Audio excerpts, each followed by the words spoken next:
14 अगस्त 2005 सुबह का वक्त था। फ्लाइट 522 साइप्रस के लार्नाका इंटरनेशनल एयरपोर्ट से ग्रीस के एथेंस इंटरनेशनल एयरपोर्ट जाने के लिए तैयार थी।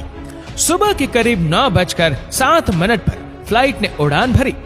उस समय इसमें 115 पैसेंजर्स और 6 क्रू मेंबर सहित 121 लोग सवार थे और उसे उड़ा रहे थे 58 वर्षीय German contract base pilot Hans Jurgen Merten, जिन्हें कुल 16,900 फ्लाइट आवर्स का अनुभव था।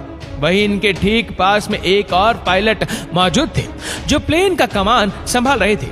उड़ान भरने के 5 मिनट बाद यानी कि 9:12 पर प्लेन 12,040 फीट की ऊंचाई पर पहुंच गया और इस ऊंचाई पर पहुंचने के बाद ही अचानक प्लेन में एक अलार्म बजने लगता है।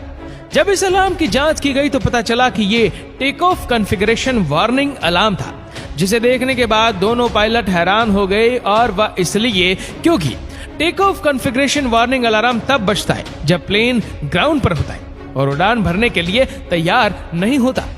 ऐसे में 12,000 फीट की ऊंचाई पर इस अलार्म के बजने का मतलब दोनों पायलट को समझ नहीं आ रहा था। स्थिति की गंभीरता को भांपते हुए उन्होंने एटीसी यानी एयर ट्रैफिक कंट्रोल से संपर्क साधना ही उचित समझा। फिर उन्होंने तुरंत ही एटीसी से संपर्क कर उन्हें बताया कि उनके विमान का take off configuration warning alarm बज रहा है। पायलट एटीसी को ये सब बता ही रहे थे कि इतनी ही देर में प्लेन के कॉकपिट में मौजूद कंट्रोल पैनल पर कई सारे अलार्म एक साथ बजने शुरू हो गए और इन अलार्म्स की आवाज के कारण पायलट की आवाज एटीसी तक पहुंचना भी बंद हो गई थी। साथ ही प्लेन का मास्टर क्वेश्चन अलार्म भी बजने लगा था, जिसका मतलब था कि प्लेन के कई सारे सिस्टम एक साथ ओवरहीट हो चुके हैं। दोनों ही पायलट की दिक्कतें अब बढ़ने लगी थी। उन्हें कुछ समझ नहीं आ रहा था कि अचानक ये सब क्या हो रहा है। इधर ये सब देखकर प्लेन में अफरा तफरी का माहौल बन गया। क्रू मेंबर्स लगातार यात्रियों को शांत कर रहे थे।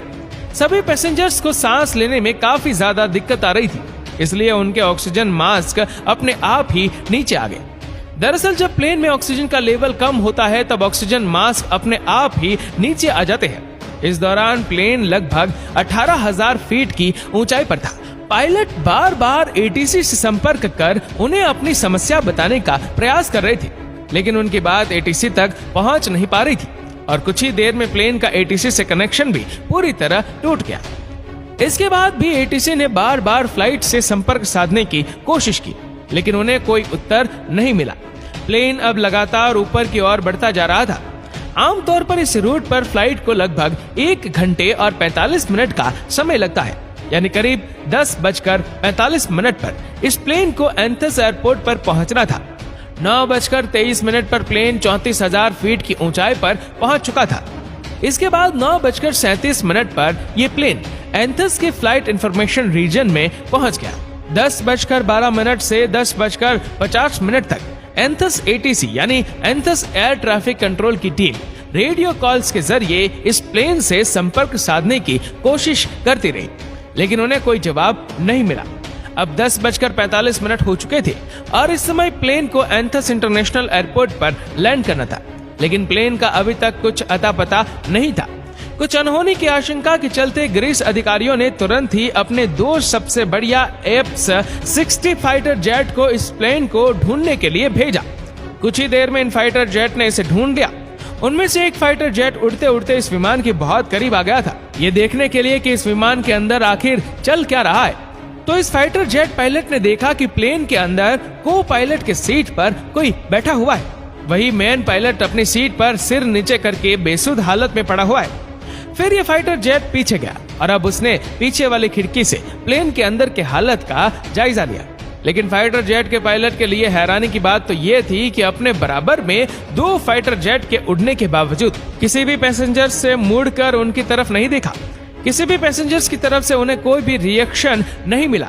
तभी लगभग 11:49 पर फाइटर जेट के पायलट से दिखा कि एक शख्स प्लेन की केबिन से होकर कॉकपिट की तरफ जा रहा है। कुछ ही सेकंड में ये शख्स प्लेन की पायलट सीट पर बैठा हुआ दिखाई दिया। कॉकपिट में बैठे इस शख्स को देखकर फाइटर जेट के पायलट ने इसे इशारा कर स्थिति के बारे में जानना चाहा। यह शख्स भी फाइटर जेट के पायलट को कुछ बताना चाह रहा था, लेकिन वह कुछ बोल ही नहीं पाया। तभी लगभग 1 मिनट बाद 11:50 पर प्लेन की लेफ्ट इंजन ने काम करना बंद कर दिया और प्लेन लेफ्ट साइड से झुककर तेजी से नीचे की ओर गिरने लगा। पायलट सीट पर बैठा शख्स उसे कंट्रोल करने की कोशिश तो कर रहा था, लेकिन वो उसे कंट्रोल कर ही नहीं पा रहा था। ठीक 12 बजे प्लेन के राइट इंजन ने भी काम करना बंद कर दिया। प्लेन का कंट्रोल अब पूरी तरह से खो चुका था।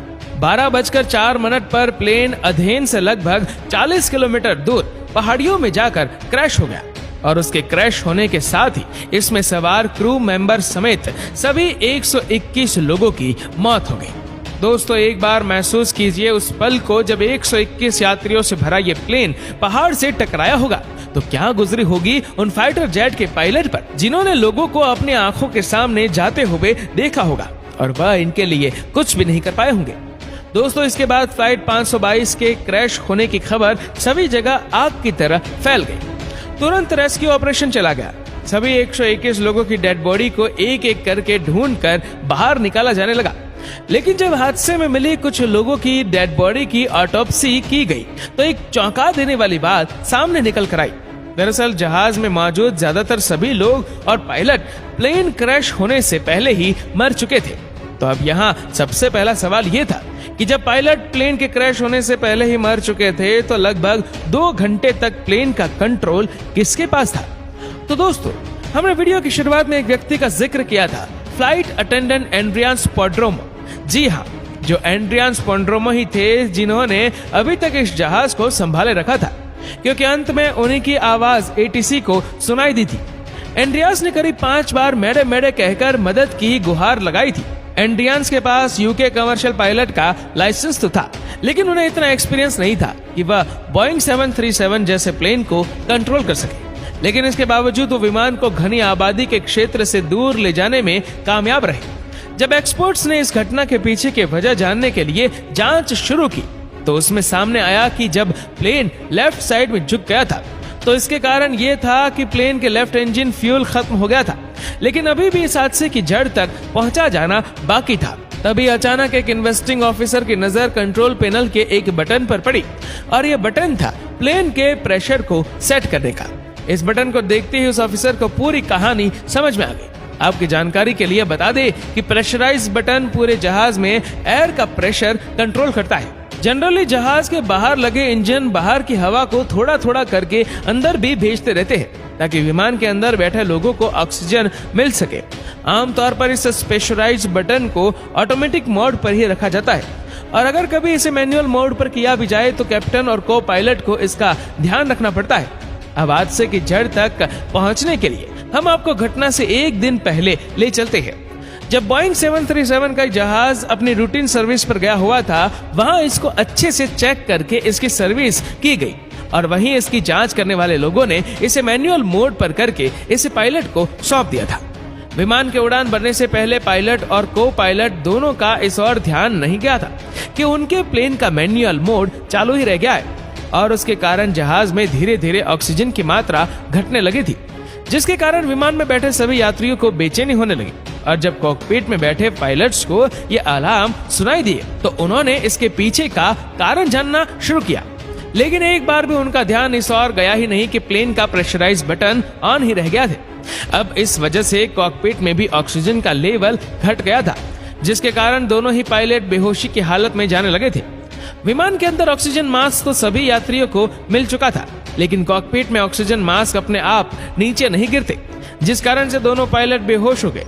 साथ ही प्लेन में मौजूद यात्री और क्रू मेंबर भी अब एक एक करके बेहोश होने लगे थे, क्योंकि इनकी पैसेंजर सीट के ऊपर लगा हुआ ऑक्सीजन मास्क केवल 12 मिनट तक ही ऑक्सीजन दे सकता था और ऑक्सीजन ना मिल पाने के कारण सभी लोग धीरे धीरे दम तोड़ रहे थे। प्लेन अब ऑटो पायलट मोड पर ही एंथेस की तरफ बढ़ता जा रहा था।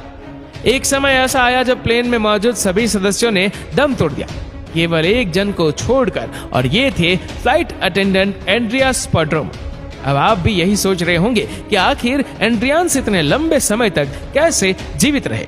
तो आपको बता दें कि एंड्रियान्स एक स्कूबा ड्राइवर थे और क्योंकि स्कूबा ड्राइवर अपनी सांसों को लंबे समय तक रोक पाने में सक्षम होते हैं, इसलिए वह अब तक जिंदा रहे। लेकिन ऑक्सीजन प्रॉपर ना मिलने के कारण अब उनकी भी हालत खराब हो चुकी थी, लेकिन जैसे तैसे करके वह कॉकपिट तक पहुंचे और प्लेन को कंट्रोल करने की कोशिश करने लगे। लेकिन एथेंस तक पहुंचते पहुंचते ये प्लेन यात्रियों की जगह उनकी लाशों से भर चुका था। एंड्रियान्स अंत तक प्लेन को कंट्रोल करने की कोशिशों में लगे रहे, लेकिन दुर्भाग्यवश वह इसमें सफल नहीं हो सके और अंततः प्लेन पहाड़ियों में जा टकराए और उसमें सवार सभी 121 लोगों की दुखद मौत हो गई। इस घटना के लगभग 15 महीनों बाद ग्रीस के अधिकारियों ने इस घटना की रिपोर्ट पेश की, जिसमें बताया गया कि इस पूरी घटना के लिए सिर्फ और सिर्फ एक बटन जिम्मेदार था, प्लेन का प्रेशराइज बटन, क्योंकि ये बटन उस वक्त मैनुअल मोड पर था। लेकिन भले ही अधिकारियों को यह नहीं लगता हो, पर हमारी नजर में असल दोषी उस सर्विस सेंटर के एम्प्लॉय थे जहां प्लेन रूटीन सर्विस के लिए गया था, क्योंकि उन्होंने उस प्रेशराइज बटन को ऑटो से मैनुअल मोड पर कर दिया था। लेकिन उसने इस बात की खबर किसी को भी नहीं दी थी। ऐसे में या तो उन्हें इस वापस ऑटो मोड में डालना चाहिए था या पायलट को इस बात से अवगत करवाना चाहिए था, लेकिन उन्होंने ऐसा कुछ नहीं किया। शायद अगर वह इतनी बड़ी लापरवाही नहीं करते तो उस दिन 121 लोगों को अपनी जान नहीं गंवानी पड़ती। दोस्तों, इस वीडियो को लेकर आपकी क्या राय है नीचे कमेंट करके जरूर बताएगा, और अगर आपको वीडियो अच्छा लगा हो तो इस वीडियो को लाइक करेगा, शेयर करेगा ज्यादा से ज्यादा लोगों तक, और ऐसी ही और भी रोचक जानकारियों के लिए सब्सक्राइब करें हमारे यूट्यूब चैनल को और फेसबुक पर फॉलो करें हमारे पेज को। धन्यवाद।